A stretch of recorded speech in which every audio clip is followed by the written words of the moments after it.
Hello दोस्तों, चलिए आज के लेक्चर में हम जानते हैं लेबर कॉन्ट्रैक्ट और डिमोलिशन कॉन्ट्रैक्ट के बारे में। बैठ के आराम से अपने अपने घर और आपके साथ रहेंगे आपके अपने अविनाश सर। तो देर किस बात की, फटाफट शुरू कर देते हैं आज का लेक्चर। टाइम बिल्कुल वेस्ट नहीं होगा आपका, इसका ध्यान मैं रखूंगा और सीधा शुरू कर देता हूँ लेबर कॉन्ट्रैक्ट पे। ये जो दो कॉन्ट्रैक्ट है इस पे कई बार शॉर्ट नोट पूछी गई है, तो इसके बारे में पता होना बहुत जरूरी है।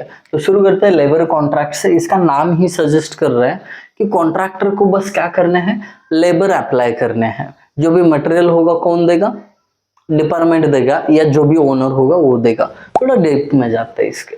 Contractor quote the rate for each item of work, यहां तक पढ़ा मैंने सेंटेंस। तो यहाँ पे क्या है, जो भी आइटम ऑफ वर्क होगा, जैसे कि एक्सकेवेशन हुआ, पीसीसी हुआ, कंक्रीटिंग हुआ, शटरिंग हुआ, जो भी काम है आइटम ऑफ वर्क, हर एक के लिए कॉन्ट्रैक्टर रेट कोट करेगा, but excluding material.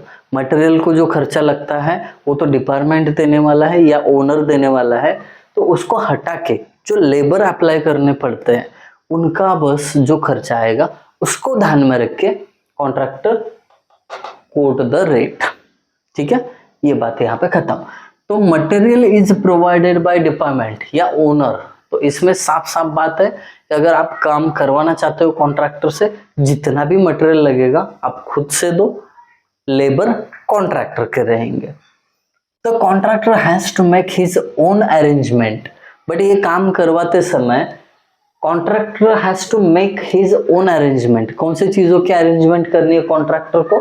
For the supply of tools, plants, centering materials and scaffolding. मतलब काम एग्जीक्यूट करने के लिए आपको क्या क्या चाहिए? कुछ टूल्स चाहिए, प्लांट्स चाहिए, सेंटरिंग मटेरियल चाहिए, उसके बाद स्कैफोल्डिंग। ये जितनी भी चीजें लगेगी कॉन्ट्रैक्टर को खुद से अरेंज करनी है, which is required for the work. आई बात समझ में? फिर उसके बाद owner has to keep a close watch on the material consumption. जो भी डिपार्टमेंट है या ओनर है उसको मटेरियल कितना यूज हो रहा है, खर्चा हो रहा है, उस पर ध्यान रखना पड़ेगा। इसका रीजन क्या है मैं बताता हूँ। As the contractor least bothered about wastage of material. अब ये कॉन्ट्रैक्टर लीस्ट बॉदर्ड मतलब उसको फर्क क्यों नहीं पड़ेगा वेस्टेज ऑफ मटेरियल से? क्योंकि ओनर या डिपार्टमेंट वो मटेरियल दे रहा है, तो उसको बस क्या करना है, कम दिनों में काम खत्म करना है ताकि लेबर जो है कम लगे। तो वो मटेरियल वेस्ट जा रहा है कि नहीं जा रहा है उस पर ध्यान ही नहीं देगा। इसके लिए ये काम किसका है? ओनर का, कि closely keep watch how they are using your material. ठीक है, एफिशिएंटली यूज करना चाहिए।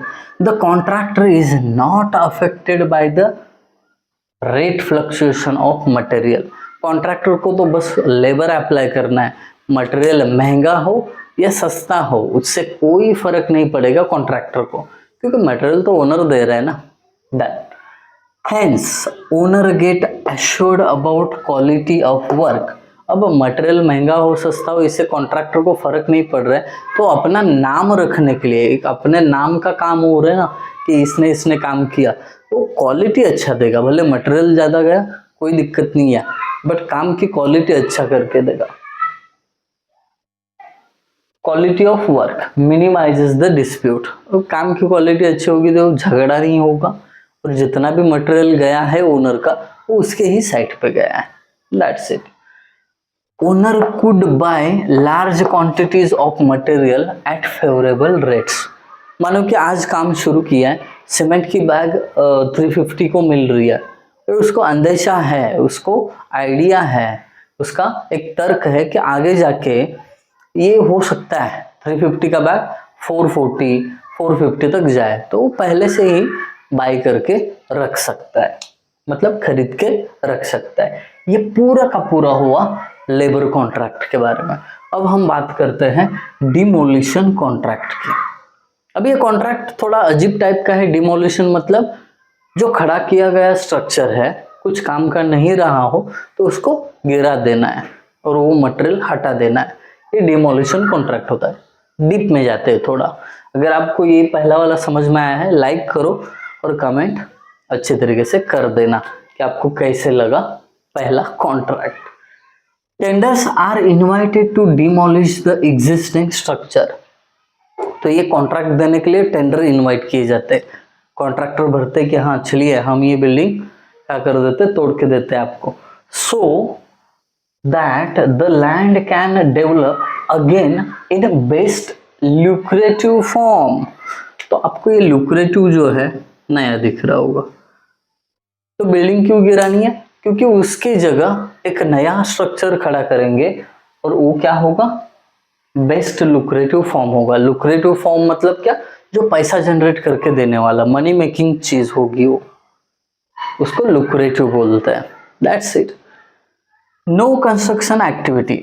अभी ये तो गिराने का काम है, इसमें कोई कंस्ट्रक्शन एक्टिविटी नहीं है। The contractor has to remove the demolished material and hand over. Contractor को क्या करना है, गिराई हुई बिल्डिंग का जो भी मटेरियल वहां से हटाना है और क्या हैंड ओवर करना है ओनर को, hand over the open plot to owner. एकदम क्लीन साफ सुथरा प्लॉट ओनर को दे देना है। In demolition contract contractor has to quote the highest rate not lowest. अब यहाँ पे ये चीज कहने के पीछे रीजन है क्यों कॉन्ट्रैक्टर हाईएस्ट रेट कोट करनी चाहिए, क्योंकि इसमें रिस्क बहुत होता है। क्योंकि कभी डिमोलिशन करते समय कोई एक्सीडेंट हो गया और चांसेस ज़्यादा रहते हैं डिमोलिशन में, तो वो थोड़ा सा कॉस्टली पड़ सकता है, एक्स्ट्रा पे ही पड़ सकता है कॉन्ट्रैक्टर को। इसके लिए उसको हाई रेट्स कोट करने चाहिए। सो दैट्स इट। क्योंकि उसके टूल्स भी खराब हो सकते हैं, उसका कोई इक्विपमेंट होगा वो भी उसमें जा सकता है, इसके लिए हाई रेट कोट करने चाहिए। नहीं तो ऐसे ही बोला नहीं है कि हाई रेट को कोट करना है। तो contractor should ask to take out insurance policy. बड़ी पते की बात है, जो भी डिमोलिशन साइट पे वर्कर्स है, लेबरर्स हैं, उनकी पॉलिसी होनी चाहिए, इंश्योरेंस पॉलिसी। क्योंकि चांस वहां पे है, हजार्डस साइट है और एक्सीडेंट होने की चांसेस होती है, तो इंश्योरेंस हर किसी का वहां पे होना जरूरी है। Tool arrangement must be done by contractor. जो भी वो गिराने के लिए, बिल्डिंग गिराने के लिए जो भी सामान लगेगा वो कॉन्ट्रैक्टर को खुद को अरेंज करना है। नहीं तो बार बार जाके कहेगा ओनर को कि अरे ये बिल्डिंग गिराने मुझे ये चाहिए वो चाहिए।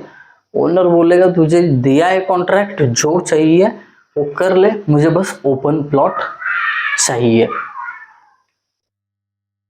Contractor has to make the arrangement. हाँ ये देखिए ये इंपॉर्टेंट है। Contractor has to make the arrangement for cutting off, क्या cutting off, the existing service connections of water supply, drainage and electricity. तो वो जो बिल्डिंग है उसके अंदर ड्रेनेज कनेक्शंस होंगे, इलेक्ट्रिसिटी के कनेक्शंस होंगे, वाटर कनेक्शंस होंगे, वाटर सप्लाई के। तो वो गिराने से पहले उसको क्या करना पड़ेगा, कटिंग ऑफ, यहाँ पे बोला गया है कटिंग ऑफ। इनको पहले बंद करवाना चाहिए। कोई भी म्युनिसिपल कॉर्पोरेशन हो वहां पे या ग्राम पंचायत हो, तो पहले क्या करना है, वो सब कनेक्शंस कट करवाओ, फिर उसके बाद डिमोलिशन के लिए जाओ। नहीं तो ऐसा होगा इलेक्ट्रिसिटी अभी भी बिल्डिंग में चल रही है और आप चले हो डिमोलिश करने, तो एक्सीडेंट होने का चांस है। So that's it about this two contracts, very important.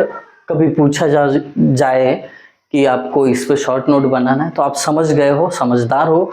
अगर आपको समझा है तो मुझे वीडियो कैसा लगा ये कमेंट के थ्रू बताना और अपने दोस्तों के साथ शेयर करना मत भूलिए। Thank you guys for watching video.